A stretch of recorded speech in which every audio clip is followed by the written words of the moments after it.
अनेक लोग अनेक बात कहते हैं। ये सच है कि भारत के इतिहास में जो स्थान महामना को मिलना चाहिए था वो नहीं मिला, लेकिन ये भी सच है, मैं मानता हूं और मेरा दृढ़ विश्वास है कि आजादी के बाद भारत का जो औद्योगिकीकरण हुआ उसमें सबसे प्रबल योगदान पंडित मदन मोहन मालवीय का है।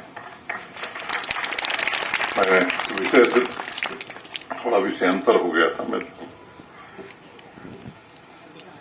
मुझे लगता है कि आज के दिन से प्रकृति भी अपना परिधान बदलना शुरू करती है और इसलिए आज के दिन को प्राकृतिक और आध्यात्मिक दोनों रूप से हम सब महत्वपूर्ण मानते हैं। पूरे देश में शिक्षण और कला संस्थानों में बसंत पंचमी का जो त्योहार है वो बड़े धूमधाम से मनाया जाता है, चाहे वो विद्यार्थी हों, कलाकार हों।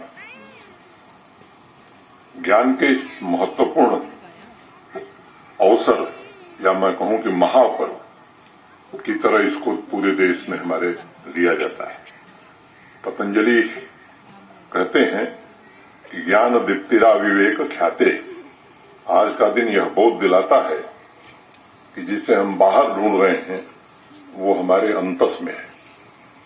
जिस ज्ञान रूपी हीरे को हम जगह जगह तलाश करते रहे हैं वो हमारे अंदर ही मौजूद है और गुरु तथा विद्यालय का काम धूल की परतें हटाकर उसे सिर्फ तराशने का होता है।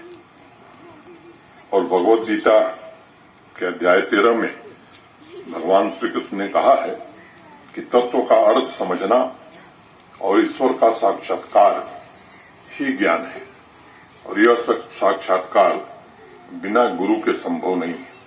गूगल जानकारी दे सकता है लेकिन ज्ञान गुरु से ही मिलेगा। मित्रों, विद्यार्थी जो वर्तमान में सीखता है भविष्य के लिए जिस ज्ञान की साधना वो करता है उसे जानने के तमाम उपाय, तमाम संसाधन मौजूद हैं। इस डिजिटल युग में घर के बाहर कदम रखे बिना ई लर्निंग के जरिए अब सब कुछ सीखा जा सकता है, लेकिन उस सीखने की प्रक्रिया में गुरु की गहराई प्राप्त नहीं हो सकती है और उस ज्ञान में कुछ न कुछ अधूरा रह ही जाता है। और इसीलिए कहा गया है कि गुरु प्रताप साधकी संगति करह न काहे भाई। अस्तित्वगत अनुभव गुरु से ही मिल सकता है और उसके लिए मूल्यों की शिक्षा अत्यंत आवश्यक है। सौभाग्य है देश का, भारत के वर्तमान प्रधानमंत्री आदरणीय श्री नरेंद्र मोदी जी ने जिस नई शिक्षा नीति का अनुपम उपहार देश की वर्तमान पीढ़ी को सौंपा है उसमें इस बात पर विशेष रूप से बल दिया गया है कि विद्यार्थियों का विकास एक तरफा न हो। नई शिक्षा नीति के अनेक प्रारूपों से आप सब परिचित हैं। एक कार्यक्रम में नई शिक्षा नीति के मैंने बात कही थी कि विद्यार्थी तथा शिक्षक दोनों